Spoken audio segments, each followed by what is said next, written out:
Hello बच्चों, तो चलिए इस प्रश्न को पढ़ते हैं। यदि n प्लस 2 फैक्टोरियल बराबर 60 गुणा n माइनस 1 फैक्टोरियल n का मान ज्ञात कीजिए। तो यहाँ पर देखो हमें क्या बताया गया है कि n प्लस 2 फैक्टोरियल का जो मान है वो किसके बराबर है, 60 गुणा n माइनस 1 फैक्टोरियल के। तो हमें यहाँ से n का मान पता करना है। तो प्रश्न में आगे बढ़ने से पहले इस प्रश्न से संबंधित जो मुख्य अवधारणा है उसकी हम चर्चा कर लेते हैं। तो देखो मुख्य अवधारणा देखो क्या हो जाएगी। जब भी हमारे पास में ऐसा लिखा हुआ होता है n फैक्टोरियल, तो उसका अर्थ क्या होता है?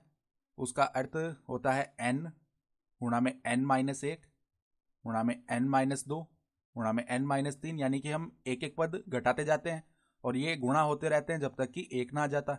ठीक है, इस प्रकार हम गुणा करते हैं। और यहाँ पर n जो है एक पूर्ण संख्या होनी चाहिए। ठीक है, यानी कि इसको हम ऐसे भी तो लिख सकते हैं। देखो n गुणा में ये जो n minus 1 n minus 2 n minus 3 ऐसे गुणा हो रहे हैं, आगे एक एक पद कम हो रहा है, तो सम्मिलित रूप में इसको ऐसे भी लिख सकते हैं n माइनस 1 का फैक्टोरियल। ठीक है, तो अब देखो हमारे पास में क्या लिखा हुआ है सवाल में। हमारे पास में लिखा हुआ है n प्लस 2 का जो फैक्टोरियल है वो किसके बराबर है, 60 गुणा में n माइनस 1 के फैक्टोरियल के। ये दिया हुआ है। तो अब देखो n प्लस 2 के फैक्टोरियल को थोड़ा सा हम विस्तार करके लिखते हैं। तो पहले क्या होगा, देखो n प्लस 2 आ जाएगा, फिर इससे हम एक को घटाएंगे तो n प्लस 1 बन जाएगा, फिर वापस एक घटाएंगे तो n प्लस 1 में से एक घटाया तो n बन गया, फिर वापस एक घटाएंगे तो n माइनस 1 बनेगा, और वहीं पर हम रुक जाते हैं, यानी कि n माइनस 1 के फैक्टोरियल को ऐसे ही छोड़ देते हैं। तो n माइनस 1 का फैक्टोरियल। ठीक है, यहाँ तक हमने इसको विस्तारित कर लिया। और बराबर क्या है, 60 गुणा में n माइनस 1 का फैक्टोरियल।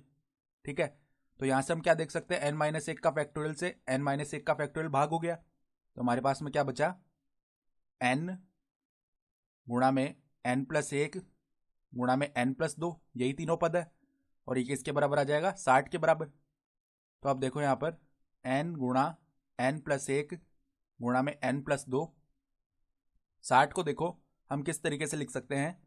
60 को हम इस तरह लिख सकते हैं, 3 गुणा 4 कितना होता है, 12, और गुणा में 5, तो 12 गुणा 5 कितना होता है, हमारे पास में 60 आ जाता है। तो ऐसा लिखने से क्या फायदा होगा, देखो अब हम दोनों तरफ तुलना करें तो n का मान सीधा हमारे पास में 3 आ जाएगा, क्योंकि यहाँ पर देखो अगर n बराबर 3 रखें तो 3 गुणा में 3 प्लस 1 यानी कि 4 गुणा में 3 प्लस 2 यानी कि 5, तो ये समान पद बन रहे हैं दोनों तरफ। तो n बराबर जो 3 है इस समीकरण को संतुष्ट करेगा। तो n बराबर 3, n बराबर 3 के लिए समीकरण समीकरण संतुष्ट होता है।